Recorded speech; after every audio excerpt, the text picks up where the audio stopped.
తెలంగాణలో కొత్త రేషన్ కార్డులకు సంబంధించిన బ్రేకింగ్ న్యూస్ చూస్తున్నాం. కొత్త రేషన్ కార్డులు ఎప్పుడు వస్తాయని అందరూ ఎదురు చూస్తున్నారు. కొత్త రేషన్ కార్డుల కోసం దరఖాస్తు చేసుకున్న వాళ్ళంతా కొత్త రేషన్ కార్డుల కోసం లక్షల కుటుంబాలు ఇప్పుడు ఎదురు చూస్తున్నాయి.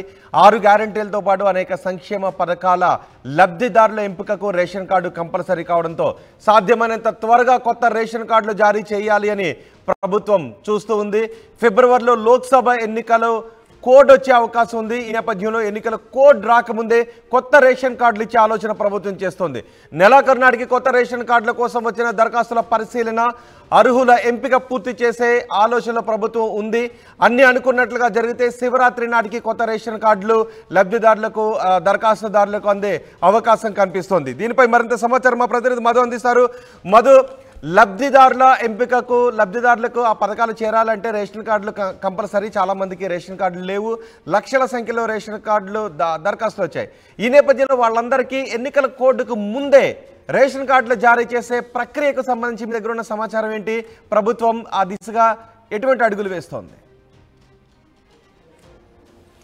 ఎగ్జాక్ట్లీ, ఎందుకంటే ప్రభుత్వ పథకాలన్నీ కూడా రేషన్ కార్డుతో ముడిపడి ఉన్నాయి కాబట్టి వారే అర్హులు ప్రభుత్వ పథకాలకు. ఎందుకంటే BPL card, below poverty line, దారిద్ర్య రేఖకు దిగువగా ఉన్నటువంటి వారే ప్రభుత్వ పథకాలకు అర్హులు కాబట్టి గత ప్రభుత్వాలు అమలు చేసినట్టుగానే రేషన్ కార్డు ప్రాతిపదికనే ఈ ప్రభుత్వ పథకాలు ఉంటాయనేటువంటిది చాలా స్పష్టం చేశారు ముఖ్యమంత్రి రేవంత్ రెడ్డి. ఇప్పుడు ప్రస్తుతం సెక్రటేరియట్లో దీనికి సంబంధించిన సమావేశం కొనసాగుతూ ఉంది. మంత్రుల శాఖలకు సంబంధించినటువంటి కార్యదర్శులు, సహాయ కార్యదర్శులు, తర్వాత నోడల్ ఆఫీసర్గా నియమించినటువంటి వారందరినీతో మీటింగ్ జరుగుతూ ఉంది.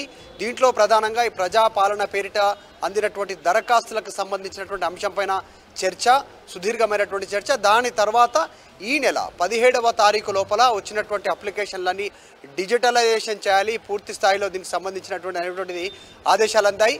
ఈ అంశంపైనే ప్రస్తుతం చర్చ కొనసాగుతోంది. కీలక ఆదేశాలు ఏంటంటే 17వ తారీఖు లోపల పూర్తి స్థాయిలో డేటా ఎంట్రీ జరిగిపోవాలి వచ్చిన అప్లికేషన్లకు సంబంధించి. దాంట్లో ఇప్పటికీ ఆల్రెడీ రేషన్ కార్డు ఉన్నటువంటి వారు, ప్రభుత్వ పథకాలు అందుకున్నటువంటి వారు కాకుండా కొత్తగా రేషన్ కార్డు కోసం అప్లై చేసుకున్నటువంటి వారు, అంటే ఆ ఫామ్లోనే అభయహస్తం ఫామ్లో రేషన్ కార్డు ఆ నెంబర్ ప్లేస్లో రేషన్ కార్డు లేదు అని ఎవరైతే మెన్షన్ చేస్తారో వారి కుటుంబ సభ్యుల వివరాలు, ఇంటి అడ్రస్సు, మొబైల్ నెంబరు, వారు జతపరిచినటువంటి ఆధార్ కార్డుకి సంబంధించిన డీటెయిల్స్తో దీనికి సంబంధించినటువంటి ప్రక్రియ ప్రారంభమవుతుంది.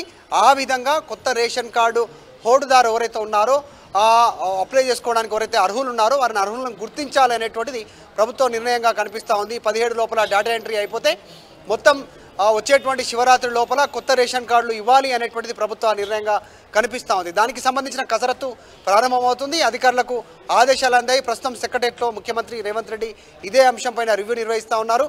ప్రభుత్వ పథకాలన్నీ రేషన్ కార్డుతో ముడిపడి ఉన్నాయి కాబట్టి అదే అత్యంత ప్రామాణికం. లక్షల మంది రేషన్ కార్డు కోసం ఎదురు చూస్తూ ఉన్నారు. ఎందుకంటే గత 10 సంవత్సరాల నుంచి కొత్త రేషన్ కార్డులు ఇంతవరకు ఎక్కడ కూడా ఇవ్వలేదు. దానికి సంబంధించి అనేక మంది అర్హులు ఎదురు చూస్తూ ఉన్నటువంటి పరిస్థితి ఉంది. వారి కోసం ప్రభుత్వం త్వరలోనే శుభవార్త చెప్పడానికి అంతా కసరత్తు చేస్తూ ఉంది.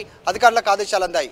రోహిత్, మధు, గట్టిగా అనుకుంటే ఒక 40 రోజుల సమయం మాత్రమే ఉండేటటువంటి అవకాశం ఉంటుంది. ఎన్నికల కోడ్ కంటే ముందే రేషన్ కార్డులు ఇవ్వటం, ఆ తర్వాత పథకాలను లబ్ధిదారులకు అందించే విధంగా చర్యలు తీసుకోవడం, ఇవన్నిటికీ చాలా తక్కువ సమయం ఉంది. అప్లికేషన్స్ చూస్తే లక్షల్లో వచ్చాయి. సో ఇవన్నీ కూడా ఇంత తక్కువ సమయంలో వాటి పరిశీలన పూర్తి చేసి దరఖాస్తుదారులకు, అర్హులైన వారికి రేషన్ కార్డులు జారీ చేసే ప్రక్రియ త్వరితగతిన పూర్తి అవకాశం ఉందా? ఖచ్చితంగా నిజంగానే కాస్త రిస్క్తో కూడుకున్నటువంటి పని అధికారులకు. ఎందుకంటే కొన్ని లక్షల అప్లికేషన్లు కొత్త రేషన్ కార్డు కోసం అప్లై చేసుకున్నటువంటి దాంట్లో మెన్షన్ చేస్తారు రేషన్ కార్డు లేదు, మాకు రేషన్ కార్డు కావాలనేటువంటిది అప్లై చేసుకున్నారు. కానీ వారిని గుర్తించడానికి పని కాస్త ఇబ్బందికరమైన వాతావరణం ఉన్నప్పటికీ కూడా, అంటే తగినంత సిబ్బంది అందుబాటులో ఉన్నారా లేదా పక్కన పెడితే చాలా ఈజీ ప్రాసెస్ ఉంటుంది. డిజిటలైజేషన్ చేస్తే వన్స్ డేటా ఎంట్రీ అయిపోతే ఫామ్స్, ఆధార్ కార్డు మెన్షన్ చేస్తే వారికి సంబంధించిన డీటెయిల్స్ వస్తాయి. ఎందుకంటే బ్యాంకుతో ప్రతి బ్యాంకు సంబంధించినటువంటి ఖాతా ఆధార్తో అనుసంధానం అయి ఉంది. సో ఆ రకంగా వారు అర్హులా కాదా అనేటువంటి చాలా ఈజీగా తెలిసిపోయేటువంటి అవకాశం ఉంది. ఆధార్ నెంబర్తో మీరు ట్యాక్స్ పేయరా, మీకు సొంత ఇల్లు ఉందా, సొంత కారు ఉందా, సొంత సంబంధం ఏమైనా ట్యాక్స్ పే చేస్తూ ఉన్నారా, వీటన్ని డీటెయిల్స్ అన్ని కూడా బ్యాంకు ద్వారా మీరు శాలరీ ఎంప్లాయ్ అయితే ప్రభుత్వ ఉద్యోగం అనేటువంటి చాలా ఈజీగా తెలిసిపోయేటువంటి అవకాశం ఉంది. డేటా ఎంట్రీ కావడమే అత్యంత కాస్త రిస్క్తో కూడుకున్నటువంటి పని. ఏ ఒక్క చిన్న మిస్టేక్ జరగకుండా ఆ డేటా ఎంట్రీని కనుక ఉద్యోగులు కరెక్ట్గా చేస్తే మీ ఆధార్ నెంబర్తో అన్ని వివరాలు తెలిసిపోతాయి. మీరు ప్రభుత్వ పథకాలకు అర్హులా కాదా, అంటే రేషన్ కార్డుకు అర్హులా కాదా అనేటువంటిది కూడా తేలేటువంటి అవకాశం ఉంది. అదే ఎజెండాగా కాంగ్రెస్ ప్రభుత్వం ముందుకు వెళ్తా ఉంది. కొత్త రేషన్ కార్డు అప్లై చేసినటువంటి వారంతా కూడా, అందులో మెన్షన్ చేసినటువంటి వాళ్ళంతా కూడా అర్హులా కాదా అనేటువంటి తేల్చే పనిలో ప్రభుత్వం ఉంది. రైట్ మధు, తెలంగాణలో కొత్త రేషన్ కార్డులు ఎప్పుడు వస్తాయి అనే దరఖాస్తుదారులంతా కూడా ఎదురు చూస్తున్నారు. ఈ నేపథ్యంలో కొత్త రేషన్ కార్డులను సాధ్యమైనంత త్వరగానే అర్హులైన వారికి జారీ చేయడానికి ప్రభుత్వం అన్ని చర్యలు తీసుకుంటుంది. ఎందుకంటే 6 గ్యారెంటీలతో పాటు అనేక సంక్షేమ పథకాల అమలుకు రేషన్ కార్డులతో లింక్ ఉంది కాబట్టి, రేషన్ కార్డు ఉన్న వాళ్ళకే ఈ లబ్ధి పథకాలు చేరే అవకాశం ఉంటుంది కాబట్టి కొత్త రేషన్ కార్డులు త్వరగా ఇవ్వాలి అని ప్రభుత్వం భావిస్తోంది. ఫిబ్రవరిలో లోక్సభ ఎన్నికల కోడ్ వచ్చే అవకాశం కూడా ఉంది. ఎన్నికల కోడ్ రావడానికి ముందే రేషన్ కార్డు కోసం దరఖాస్తు చేసుకున్న వారందరికీ, అర్హులైన వారికి రేషన్ కార్డులు జారీ చేసే ప్రక్రియ వేగవంతాన్ని చేయాలి అని అధికారులకు ఆదేశాలు కూడా జారీ చేసినట్టు